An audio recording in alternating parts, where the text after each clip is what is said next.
আশুগঞ্জ মায়ার এলাকা।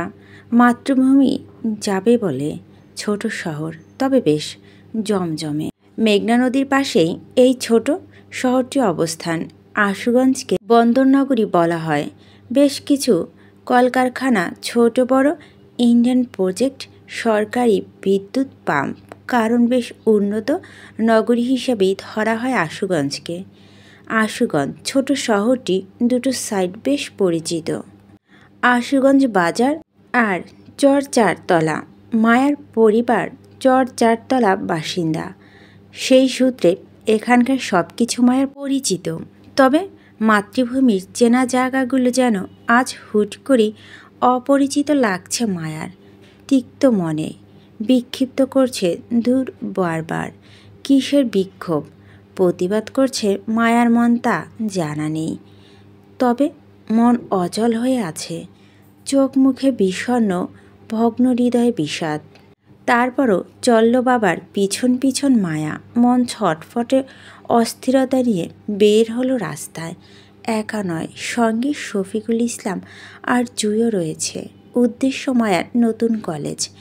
সব সময়ের মতো এবারও মায়ার গায়ে সাদা কলেজ ড্রেস জড়ানো। শফিকুল ইসলাম কী করে কীভাবে ব্যবস্থা করলো জানা নেই মায়ার। তবে তিনি অবশেষে সফল হলেন মায়াকে জুইয়ের সাথে একই কলেজে ভর্তি করাতে। আজ মায়ের কলেজের প্রথম দিন, কিন্তু তার মনে অনুভূতি শূন্য কোঠায়। গায়ে বোরখা নেই, আর না আছে হাতে পায়ে মোজা। হৃদের অবাধ্য নারী হয়ে বের হয়েছে বোরখাবিহীন একদম সাদামাটা কলেজ ড্রেস। কাঁধে ব্যাগ চাপিয়ে বাবার পিছন পিছন চুপচাপ হাঁটছে। নতুন দিনের নতুন সূচনা করাতেই শফিকুল ইসলাম মায়াকে নিয়ে যাচ্ছে কলেজে।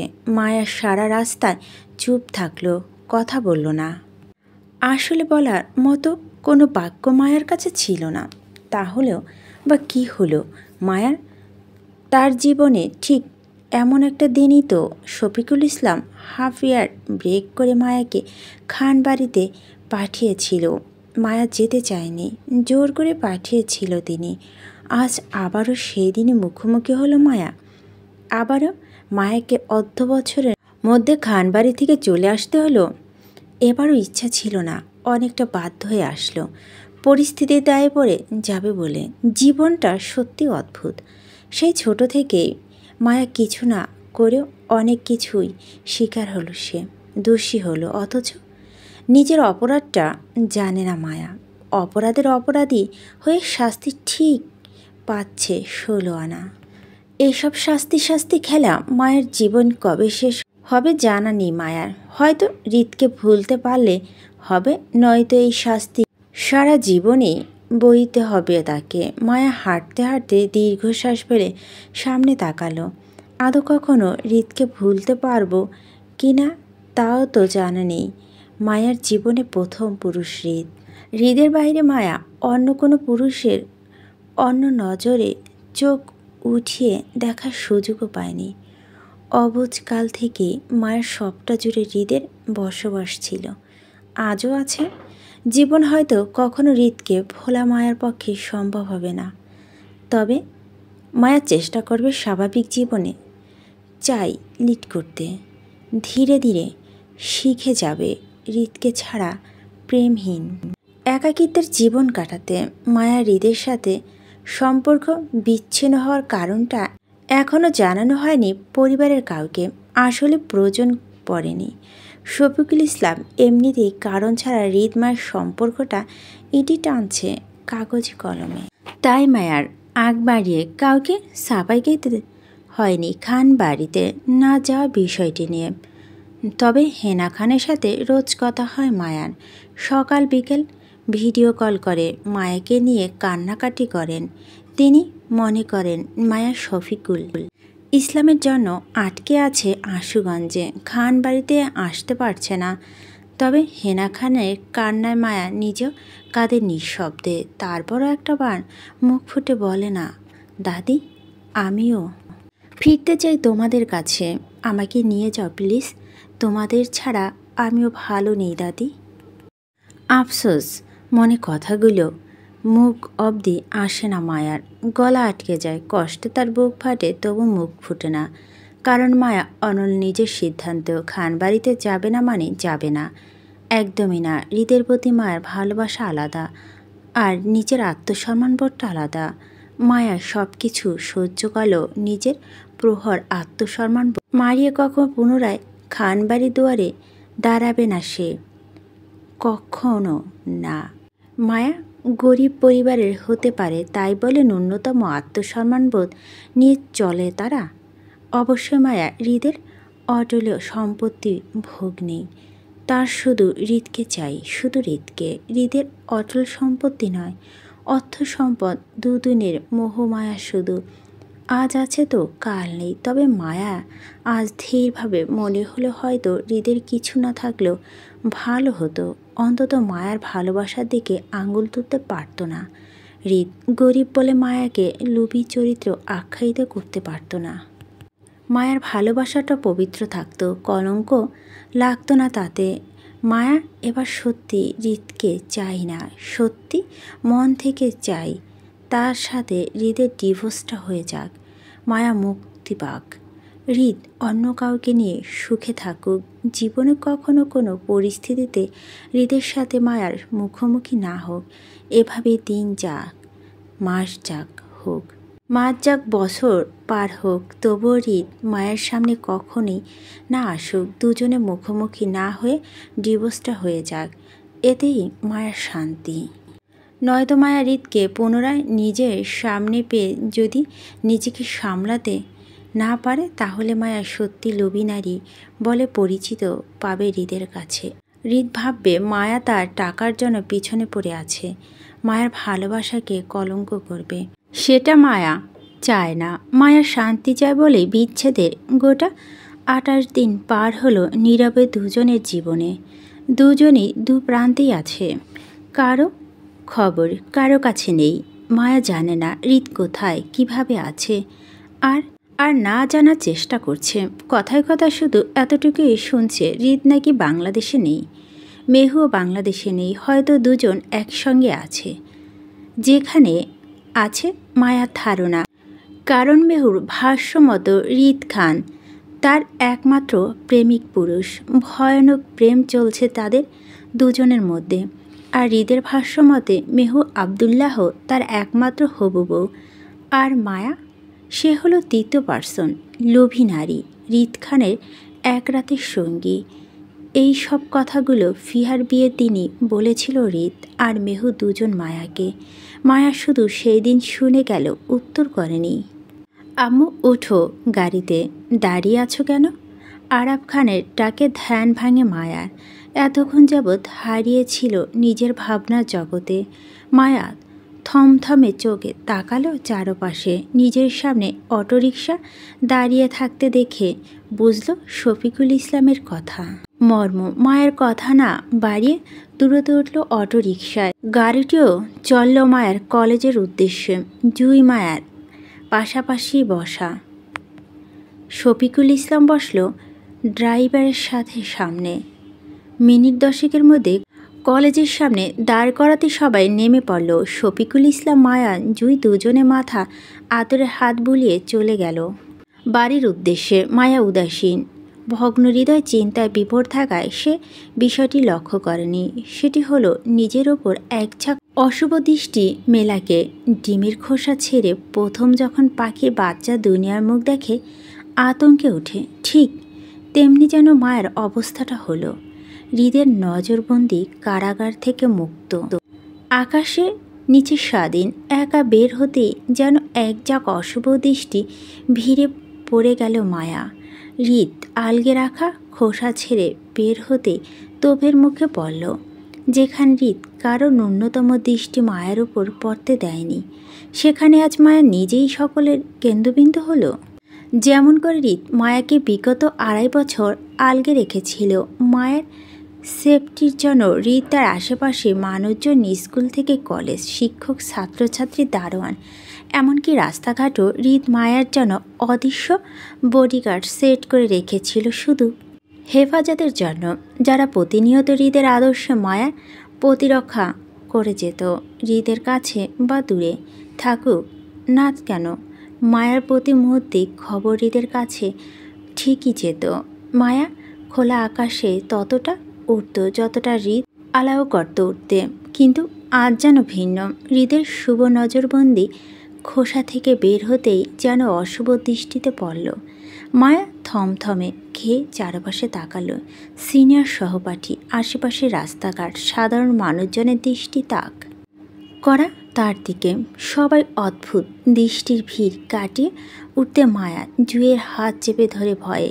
জুঁই চমকে মায়ের ইতিহস্ত চেহারাটা দেখে আশেপাশে তাকিয়ে বুঝল ঘটনাটি।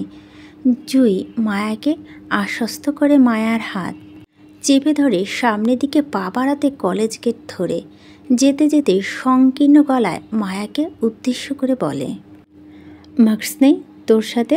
আছে, বের কর। জুঁইয়ের কথা অনুযায়ী মায়া ব্যাগ খুলে মাস্ক বের করতে জুঁই সেটি হাতে তুলে নেয়। মায়াকে দাঁড় করিয়ে নিজেই মায়ের মুখে মাস্কটি পরিয়ে দেয়, গলায় স্কার্ফ মাথায় টেনে দেয়, হাত বাড়িয়ে মায়ের কপালে এলোমেলো চুলগুলো সুন্দর করে গুছিয়ে দেয় দুপাশে। মায়াকে ঠিকঠাক করে বলে, জুঁই পারফেক্ট, এবার ঠিক আছে, ক্লাসরুমে গিয়ে তোকে হিজাব বেঁধে দিব, নে এমন। ভয় পাস না, আমি আছি তো। আর শোন, জায়গাটা তোর জন্য নতুন, তাই একা একা কোথাও যাবি না। এই কলেজের ছেলেরা উগ্র টাইপের, বেশ ভালো না।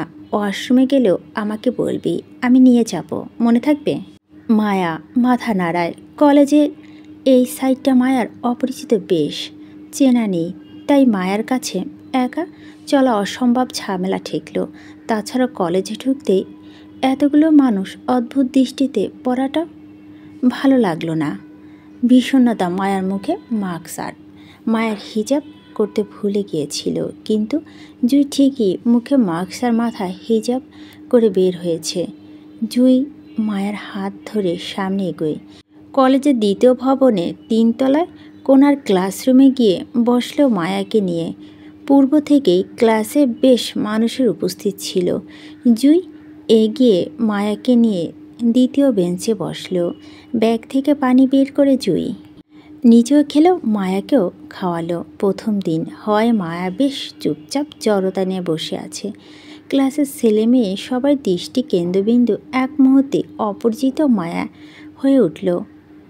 কৌতূহলবশত একে একে সবাই জুঁইকে একই প্রশ্ন করতে লাগলো, মেয়েটিকে? জুঁইয়ের কি হয়? এখানে পড়তে এসেছে কি না? উত্তরে জুঁই বলল, মায়া তার বোন, এখানে ট্রান্সফার হয়ে এসেছে পড়তে। জুঁই মায়াকে নিয়ে বেশ খুশ মেজাজে মেয়েদের সাথে বসে গল্প করতে হঠাৎ ক্লাসের মধ্যে হুড়মুড় করে ঢুকলো একদল ছেলেরা। কোনো রকম জের না করে টেনে সোজাসুজি এসে ঘিরে দাঁড়ালো তাদের বেঞ্চে। জুঁই কপাল কুঁচকে নিজের সহপাঠী ছেলেদের দিকে তাকাতেই দেখল সবাই ঢ্যাপ ঢ্যাপ করে মায়ের দিকে তাকিয়ে আছে, যেন চোখের সামনে অবিশ্বাস্য কিছু দেখতে পাচ্ছে সবাই। এমন একটা ভাব, মায়া ইতিহস্ত হাসপাস করল এত মানুষের দৃষ্টি কেন্দ্রবিন্দু হয়ে।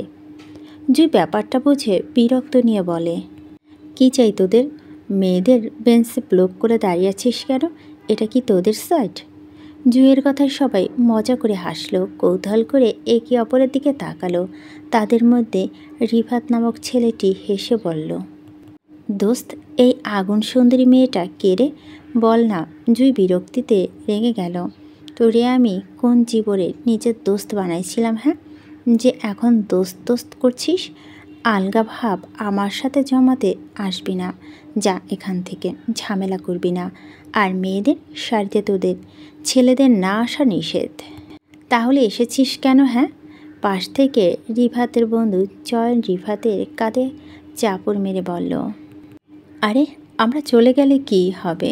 কিছুই তো হবে না, কারণ অলরেডি কলেজের ডাক পড়ে গেছে তোদের আগুন সুন্দরী বোনের। কলেজ গেটেই রমণীকে দেখে নাকি গভীর প্রেমে হাবুডুবু খাচ্ছে সিনিয়র ভাইয়েরা কয়েকজন। বাইরে তাদের মধ্যে এখন গুঞ্জন চলছে, কে আগে তোমার বোনকে প্রেমের প্রস্তাব দেবে সেটা নিয়ে। তবে যারা এখনও তোমার সুন্দরী বোনকে দেখেনি তারা অধিক অপেক্ষায় বসে আছে দেখার জন্য। সাথে আমাদের ক্লাসে কিছু বন্ধুগণও পছন্দ হয়েছে তোমার বোনকে। তারা অলরেডি ক্রাশ খেয়ে বাঁকা হয়ে আছে। এই লাইনে কিন্তু আমিও আছি, আমাকে বাদ দিবেন না প্লিজ। এবার তুমি বলো, এতে আমাদের অপরাধ?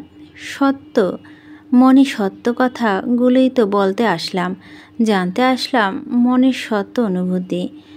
তবে আমার যতটুকু ধারণা, তোমার সুন্দরী বোন বেশি দিন সিঙ্গেল থাকতে পারবে না। যদি সে সিঙ্গেল হয় তাহলে ব্রেকআপ করে নেবে কলেজের ছাত্রলীগের নেতা সোহাগ ভাই, কারণ তার চোখে অলরেডি তোমার বোন পড়ে গেছে গেট ধরে আসার সময়। এবার তো আল্লাহ বাঁচাতে পারে তোর বোনকে, কারণ সোহান ভাইয়ের ক্ষমতার কথা পুরো এলাকাবাসী জানে। তুমি জানো? চয়নের কথা মায়ার ঘন পাপড়ি নাড়িয়ে পিট পিট করে তাকালো ছেলেটির দিকে, কপালে সূক্ষ্ম বিরক্তর ভাস। প্রথম দিন হওয়ায় মায়া আর মুখ খুলে কিছু বলল না, কিন্তু তবে জুই চুপ থাকলো না, প্রতিবাদী গলায় বলে ওঠে, হ্যাঁ জানি আমি। যা এবার তোরা গিয়ে বল তোর সোহান ভাইকে সাহস থাকলে আমার বোনের ব্রেকআপ করাতে। যা। তার মানে সত্যি তোর বোন সিঙ্গেল? কার সাথে? রিত খানের সাথে। যা এবার এখান থেকে। জুয়ের কথায় মুখ বাঁকালো রিফাত, চিন্তাতে না পেরে পুনরায় বলো, রিত খান আবার কে ভাই? বাড়ি কই? ঠিকানা দিয়ে যাস তো সাহস করে। দেখবি আমরা গিয়ে বাড়ি থেকে ধরে নিয়ে আসবো চান্দুরে। আমরা হলাম আশুগঞ্জে বিশিষ্ট সাহসী পোলাপান, সাহস আমাদের পকেটে থাকে বুঝলি। আমাদের ভয়ে ব্রেকআপ এমনিতেই হয়ে যাবে তোর সুন্দরী বোনের। রিফাতের গা ছাড়া কথায় রাগে কটমট করে উঠল মায়া। রিতকে নিয়ে সামান্য বাজে মন্তব্য পছন্দ না তার। রাগে নাক ফুলিয়ে ক্ষিপ্ত দৃষ্টিতে রিফাতের দিকে তাকাতে পাশ থেকে জুই বিরক্ত ভঙ্গিতে বলে ওঠে, ভাইয়ার বাড়ি ঢাকা। রিত খান নাম বলে যে তোদের ওনার বাড়ির ঠিকানা দিয়ে দিবে। অযথা আমাকে কষ্ট করে তোদেরকে ভাইয়ার বাড়ির ঠিকানা দিতে হবে না। যদি সহি সালামাতে ঢাকা থেকে পুনরায় আশুগঞ্জে ফিরে আসতে পারি তাহলে আমি তোর সাহসের প্রশংসা করব কলেজে ঢোল পিটে। কেমন? এবার দয়া করে আমাদের সাইড থেকে সর তোরা। জুয়ের কথা কপাল কুঁচকায় রিফাত। সন্দেহ বসে সে কিছু বলবে তার আগে পিছন থেকেই তাদের বন্ধু রাকিব এগিয়ে সে রিফাতের পাশাপাশি দাঁড়িয়ে মজা করে বলে, এমন করে বলছিস যেন ঢাকা গ্যাংস্টার রিত খান ওই যে গুন্ডামি করে তার কথা বলছিস। গুন্ডা রিত খান আর যাই হোক, তোর বোনকে দেখতে আসবে না সে। বেটার টাকার গরম, ক্ষমতার গরমে মাটিতে পা পড়ে না, শালা গুন্ডামি করে। তীব্র আঘাতে মৃদু চিৎকার করে ওঠে ছেলেটি। বাকি কথাগুলো শেষ হলো না, তার আগে ছিটকে হালকা ঝুঁকে গেল মায়ের আচানক আঘাতে। রিতকে বারবার গুন্ডা বলাটা মোটেও পছন্দ হয়নি মায়ার। তার মিস্টার ভিলেন কেন গুন্ডা বলবে? তাও মায়ের সামনে সহ্য করতে না পেরেই সামনে থাকা পানির বোতলটি আচানক ছুঁড়ে মারে ছেলেটির মুখে। মায়া হঠাৎ বিক্ষিপ্তভাবে ক্ষিপ্ত ভঙ্গিতে দেখে উপস্থিত সবাই থমথমে খেয়ে যায়। কেউ কিছু বুঝলো না মায়া হঠাৎ কেন এমনটা করলো। তবে জুই বুঝলো, মনে মনে তীব্র আফসোসও করলো সবার সামনে হৃদের নাম বলায়। জুই মায়াকে মিঙ্গেল বলে ছেলেদের দৃষ্টি আকর্ষণ কমাতে চেয়েছিল মায়ার ওপর থেকে।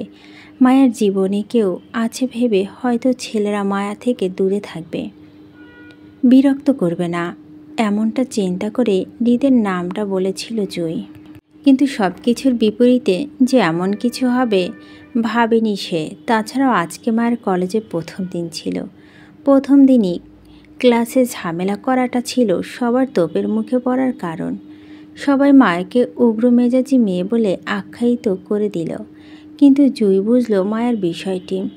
রিতকে নিয়ে বাজে মন্তব্য পছন্দ না, মায়া সহ্য করতে পারে না। সেই জন্য চেতে উঠে কোনো কিছু না ভেবেই পানির বোতল ছুঁড়ে মারে ছেলেটির মুখে। পরিণত কি হবে তাও ভাবল না আঘাতপ্রাপ্ত ছেলেটি। ততক্ষণে চেতে উঠে মায়ার উপরে। ক্লাসে বেশ হইচই পড়ে গেল। রাকিবকে ধরে থামালো রিফাত, শান্ত করলো, বুঝালো সামান্য বোতল ছুঁড়ে মারার রাকিব ব্যথা পায়নি, তবে সবার সামনে অপমানিত বোধ করছে। নতুন মেয়েটি আসতে না আসতেই তাকে কারণ ছাড়াই অপমান করল। বিষয়টি এগোতে নিল রাকিব।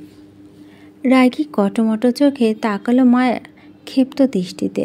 মায়া জেদে অনড়। তবে জুয়ের বাকি ক্লাসমেট মেয়েরা এবার জুয়ের পক্ষ নিল। বলল ছেলেরা আগ বাড়িয়ে কথা বলতে এসেছে, মেয়েকেও ডিস্টার্ব করছে, তাই মায়া যা করেছে ঠিক করেছে। জুই মায়ার হাত চেপে ধরে অনেক চেতে বলে, রিফাত দেখ, ঝামেলা করবি না কিন্তু। আমি বা আমার বোনের সাথে টক্কর নিলে তোদের ছেড়ে দিব না কিন্তু। তুই আমার ভালো করে চিনিস, ছেড়ে দেওয়ার মতো মেয়ে কিন্তু আমি না। সোজা প্রিন্সিপাল স্যারের কাছে বিচার যাবে তোদের নামে, বলে দিলাম। জুয়ের কথায় রিফাত গলা টেনে মজা করে বলে, আহ, আমার প্রতিবাদী নারী, তোরে তো আমার এমনিই পছন্দ, কিন্তু তোর বোনকে আরও পছন্দ হলো। সে দেখতে রাগ আছে। এত সুন্দরী বোন কেউ বুঝি বাসায় রাখে পাগলি? ধুর বোকা মেয়ে। রিফাতের মজা করার কথা থমথমে খেয়ে যায় সবাই। তবে ক্লাসের পরিস্থিতি ঠিক করতে জুয়ের ক্লাসে বেশ কয়েকজন বান্ধবীও ছেলেদেরকে বকে দাঁড়িয়ে দিল সেই যাত্রায়। তবে তারা ক্লাস থেকে বের হলো না, ক্লাসেই থাকলো আর ঘুরে ফিরে মায়ার দিকে তাকাতে থাকলো। মায়া অস্থিরে, ঝামেলায় বারবার হৃদের কথা মনে হলো। আজকে আগে এমন করে কেউ সাহস পায়নি মায়ার দিকে তাকানো। কিছু বলা তো দূর থাক, ঝামেলা হয়নি। মায়া গুমোট দীর্ঘশ্বাস ফেলে নিজের রাগ নিবারণ করে শান্ত হলো। জীবনটা যুদ্ধের, বাস্তব জীবনের প্রতি নিয়ত লড়াই করে বাঁচতে হয়। মায়াকেও শিখতে হবে বাস্তবতার জীবন। আর না আসবে এমন সব কিছু মায়াকে একাই হ্যান্ডেল করা শেখাতে হবে। হয়তো ধীরে ধীরে শিখে যাবে। মায়া সারাদিন ক্লাস থেকে বের হলো না, আর জায়গায় বসে থেকে 2টা পর্যন্ত ক্লাস করলো। তাদের ঘন্টা বাজানো। জুই মায়াকে নিয়ে দ্রুত সবার সাথে সাথে বের হলো, কারণ পিছনে বলে ছেলেরা তাদের ডিস্টার্ব করবে। তাই জুই নিজের সাথে হওয়া পূর্ব অভিজ্ঞতা থেকে এমন বুদ্ধি খাটালো। মায়াকে নিয়ে মেয়েদের সাথে দল বেঁধে বের হতে গিয়ে বেশ বাধা পেয়েছে। পিছন থেকে বেশ কয়েকবার সিনিয়র ভাইরা ডাকাডাকি করছে তাদের কাছে যেতে, কথা বলবে নাকি। কিন্তু জুই শুনেও না শোনার মতো করে মায়াকে নিয়ে দলের ভিতর দিয়ে চলে আসলো। হয়তো কাল কলেজে গিয়ে কৈফিয়ত দিতে হবে সিনিয়র ভাইদের কাছে। কেন তাদের কাছে না গিয়ে চলে আসলো সেটি নিয়ে। তবে কাল যা হবার হবে সেটা কালকেই দেখে নেবে। তারপরও জুই আজকে মায়াকে নিয়ে চলে আসলো বাড়িতে। দুপুরে খাওয়ার করে পুনরায় রেডি হয়ে গেল টিউটরের কাছে। বিকেল 5টা থেকে সন্ধ্যা 6টা পর্যন্ত প্রাইভেট তাদের। জুই পূর্ব থেকে পড়তো, আজকে থেকে মায়া যোগ হলো। জুই মায়া এবার দুজনই হিজাব পরে মাস্ক পরে রাস্তায় বের হয়েছে। কিন্তু এ তো তারা রাস্তা এলাকার স্থানীয় কিছু ছেলেদের টিচার শিকার হয়। জুইকে তারা পূর্ব থেকে চিনত, শুধু মায়াকে আজকে প্রথম দেখল। জুইয়ের পাশাপাশি এবার তাদের টিচার তালিকায় মায়াও যোগ হলো। মায়ার চেহারা না দেখলেও তার ডাগর ডাগর আঁখি আর হলুদ ফর্সা হাত পা দেখে বুঝে নিল মেয়েটি অনাশায় বেশ সুন্দরী হবে। মায়া একদিনেই যেন হাঁপিয়ে উঠল বাস্তব লড়াইয়ে। এসবে সে অনগত নয়, বিশেষ করে ছেলেদের টিস করা বিষয়টিতে। মায়া তখন চুপ থাকলো। রাস্তার ছেলেদের সাথে কথা বলা মানে নিজের সম্মান কমানো। তারা নিজের ইজ্জতের চিন্তা করবে না কখনো, কারণ ইজ্জত লোক কখনো রাস্তায় দাঁড়িয়ে মেয়েদের ডিস্টার্ব করে না। মায়া জুইয়ের চুপ থাকার কারণ হলো, যেহেতু রোজগার একই রাস্তা ধরে যেতে হবে তাদের দুজনকে, সেহেতু রাস্তার ছেলের সাথে ঝামেলা না জড়ানোটাই উত্তম কাজ। রাত 3টা, কান্নাময় নির্ঘুম আরও একটা রাত কাটালো মায়া। শব্দবিহীন কান্না ভিজালো বালিশ। বন্ধ চোখের পাতা বেয়ে নোনা জল গড়ালো বালিশের উপরে। রোজকার মতো অন্ধকার তলিয়ে কেঁদে উঠে মায়ার মন। অস্থির মন হৃদকে ভীষণ মিস করে বলে তাই মায়ের সবার সামনে না কাঁদার চেষ্টা করলেও রাতের আধারে ঠিক কেঁদে উঠে। শব্দবিহীন দীর্ঘ গুমট কান্নায় কান্নায় মায়া শ্বাস নিতে কষ্ট হচ্ছে। মনে হয় ধীরে ধীরে উঠে যায় বিছানা ছেড়ে। জুইকে বেঘরে ঘুমাতে দেখে গায়ে ওড়না টেনে খালি পায়ে বাড়ায় বারান্দার দিকে। নিস্তব্ধ নিগার রাত, ফাঁকা রাস্তা, ল্যাম্পপোস্টের আলো আলোকিত উজ্জ্বল সেই রাস্তা। মায়া বারান্দার বেতের সোফায় গা এলিয়ে বসে দৃষ্টি শূন্য আকাশে রাখল। জ্যাম হয়ে যাওয়ার নাক পরিষ্কার করল ওড়নায়। দুহাতে আসলে চোখে গালে লেগে থাকা নোনা জল মুছল। শান্ত হওয়ার চেষ্টা করেও শান্ত হতে পারল না মায়া। পুনরায় গাল ভিজে উঠল, দুহাতে মুখ চেপে ফুঁপিয়ে উঠল। কেন মায়ার সাথে এমন হলো? কেন তার গোছানো স্বপ্নগুলো ভেঙে গেল? মায়া কী করে থাকবে সারা জীবন তার মিস্টার ভিলেনকে ছাড়া? মাত্র 1 মাসেই দম বন্ধ হয়ে আসছে ওর। মরণ যন্ত্রণার ন্যায় ছটফট করে গুয়ে গুয়ে বেঁচে থেকেও যেন শ্বাসরুদ্ধ করা অবস্থা। এক মুহূর্তের যেন মনে হয় মায়া মরে যাওয়া উচিত। কেন বেঁচে আছে সে প্রত্যেকের যেন এক্সট্রা বোঝা হয়ে। প্রথমে মায়া বাবা তাকে বলে মায়াকে লালন পালন করতে পারবে না, খাওয়াতে পারবে না, খরচ দিতে পারবে না। তাই মায়া যেন খান বাড়িতে চলে যায়। সেই দিন বাবার কথাটি ছোট মায়া আত্মসম্মানে লেগেছিল বলেই হেনা খান আর আরাফ খানের সাথে বিনা শব্দে খান বাড়িতে চলে গিয়েছিল। এমনিতে এই নিয়ে আরিফও প্রচুর ঝামেলা করেছিল শফিকুল ইসলামের সাথে। তারপর থেকে মায়া নিজের বাড়িতে আসলে আরিফ তার খরচ বহন করে। মায়াও নিজের বাড়িতে আসলে 1 সপ্তাহ বেশি থাকতে চাইতো না, চলে যেত। বাবার কথা ভুলেনি, কিন্তু পরিবার নাকি সদস্যর জন্য আসতো। প্রথমে মায়া ভেবেছিল খান বাড়িতে গিয়ে তাকে হেনা খানের দেখাশোনার কাজ করতে হবে। পরে হেনা খানের আরাফ খানের ভালোবাসা সব কিছু ভুলে যায়। স্বাভাবিক হয় ঠিকই, কিন্তু নিজের বাবার সাথে মায়ের সম্পর্কটা আর আগের মতো ঠিক হলো না। একটা গ্যাপ রয়ে গেল। তবে মায়া ভেবেছিল জীবনে হয়তো আর কখনোই বাবা বাড়িতে পুনরায় চিরতরে ফিরে আসতে হবে না। হৃদের সাথে সংসারী হয়ে যাবে। কিন্তু ভাগ্যের কি পরিহাস, মায়াকে আবারও পুনরায় বাপের বাড়িতে ফিরতে হলো বাধ্য হয়ে। কারণ স্বামীর ঘরে মায়ের ঠাঁই হলো না। স্বামীও তাকে লুবি নিচু লেভেলের নারী বলে তাড়িয়ে দিয়েছে। মায়ের অর্থের জন্য কি তার স্বামীর কাছে পড়েছিল? মায়া কি প্রেম করে বিয়ে করতে চেয়েছিল, নাকি বিয়ে করা স্বামীকে ভালোবাসতে চেয়েছিল? মায়ার দোষ কি এটা যে সে তার স্বামীর সাথে ভালোবেসে সংসার করতে চেয়েছিল? এজন্য মায়ের লোভী? আচ্ছা, মায়ার সাথে হৃদের বিয়ে হওয়া নিয়ে মায়ের কি দোষ ছিল? বিয়ের সময় মায়া নিজেও তো খুব ছোট ছিল, অবুঝ ছিল। বিয়ে কি নিজে জানতো না, বুঝতো না, তাহলে বাধা দিত কিভাবে?